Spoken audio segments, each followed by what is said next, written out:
పక్షవాతం మీద చాలా అపోహలు ఉన్నాయండి. మనకొచ్చే పేషెంట్స్ కానీ, వాళ్ళ రిలేటివ్స్ కానీ మనకి కొన్ని క్వెషన్స్ కాన్స్టెంట్‌గా అడుగుతా ఉంటారు.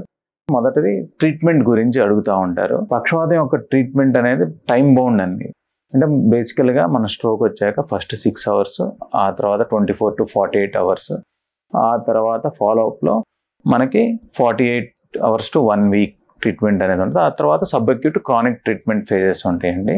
సో పక్షవాతం రాంగ్‌లోనే ఇమ్మీడియేట్‌గా మనం దగ్గరలో ఉన్న ప్రాపర్ న్యూరో సెంటర్‌కి వెళ్తే వెంటనే స్కాన్ చేసి మనకి ఎటువంటి పక్షవాతం అనేది ఉందనేది నిర్ధారించి ఒక ఇంజెక్షన్ ఇవ్వటం ద్వారా పక్షవాతం యొక్క ఇంటెన్సిటీ కానీ, వాళ్ళ రుగ్మత కానీ కంప్లీట్‌గా తగ్గించడం అనేది జరుగుతుందండి. ఇది చాలా ఇంపార్టెంట్. చాలామందికి దీని గురించి అవేర్‌నెస్ అనేది ఉండదండి. It's time bound.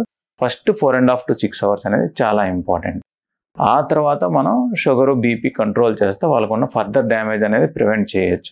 చాలామంది ఏమనుకుంటారంటే పక్షవాతం వచ్చాక ఎటువంటి ట్రీట్మెంట్ ఉండదు, వాళ్ళు జీవితకాలం పెరాలసిస్తోనే బతకాల్సి వస్తుంది, కంప్లీట్గా డిపెండ్ అయిపోతారని అనుకుంటూ ఉంటారు. చాలామందికి పవర్ ఉన్న పక్షవాతం వల్ల వాళ్ళకు హ్యాండ్ కానీ లెగ్ కానీ స్టిఫ్ అయిపోతాయి.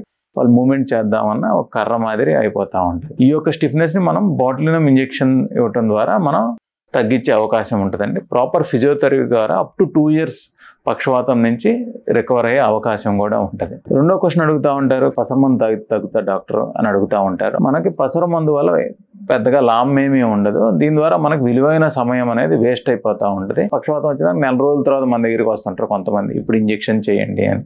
సో దీనివల్ల ఉపయోగం ఉండదండి. థర్డ్ అపోహ అండి, పక్షవాతం మగవాళ్ళలోనే వస్తుంది కదా, ఆడవాళ్ళలో రాదు కదా అని అడుగుతూ ఉంటారు. పక్షవాతానికి ఆడ మగ అనే తేడా ఏమీ లేదు. మొదట్లో కొంచెం 40-45 years లోపు ఆడవాళ్ళకి కొంత ప్రొటెక్షన్ ఉన్నా కూడా 45 years తర్వాత మెనోపాజ్ వచ్చాక కొంచెం ఆడవాళ్ళలోనే అత్యధిక పక్షవాతాలు అనేవి మనం చూస్తూ ఉంటామండి. సో పక్షవాతం మగవారికే వస్తనేది ఒక అపోహ మాత్రమే. ఇంకోటండి, ప్రివెన్షన్ ఆఫ్ స్ట్రోక్ మీద కూడా చాలా మందికి అపోహలు ఉన్నాయి. స్ట్రోక్ని మనం ప్రివెంట్ చేయొచ్చా, కంప్లీట్గా అవాయిడ్ చేయొచ్చా అని అడుగుతూ ఉంటారు. 60% పక్షవాతాలు వచ్చే ముందల గత 6 నెలల్లో వాళ్ళకి కొన్ని సూచనలు కనపడతాయి. సడన్గా మామూలుగా ఉండే మనిషి లిప్తపాటు 10 seconds నుంచి 1 minute పాటు తాగిన వాళ్ళ మాదిరి తోలుతా నడుస్తున్నా కానీ చూపు మామూలుగా ఉండేది 1-2గా కనపడటం కానీ, ట్రాన్సియంట్గా ఏదో మసకబారినట్టు, ఏదో కట్టన వేసినట్టు చిన్నగా మసకబారి మళ్ళీ రిలీఫ్ రావటం కానీ, చెయ్యి కానీ కాలు కానీ ట్రాన్సియంట్గా వీక్నెస్ వచ్చి ఇంప్రూవ్ అవటం కానీ, మామూలుగా మాట్లాడే మాట తత్తరపాటు రావటం కానీ, లేకపోతే కొత్తగా ఏదేదో పిచ్చి పిచ్చిగా మాట్లాడటం, ఈ సూచనలు పక్షవాతం వచ్చే 6 నెలల నుంచి కనపడే అవకాశం ఉంటుంది. పక్షవాతం వచ్చిన 60% ఇటువంటి సూచనలు రిట్రోస్పెక్టివ్గా ఉంటాయి. సో ఇవి ఎవరైనా గమనిస్తే కనుక వెంటనే అవి ఎందుకు వస్తున్నాయని చూసుకొని ప్రాపర్ వైద్యం చేసుకోవటం ద్వారా వాళ్ళకున్న ఫ్యూచర్ స్ట్రోక్స్ని మనం ప్రివెంట్ చేయొచ్చండి.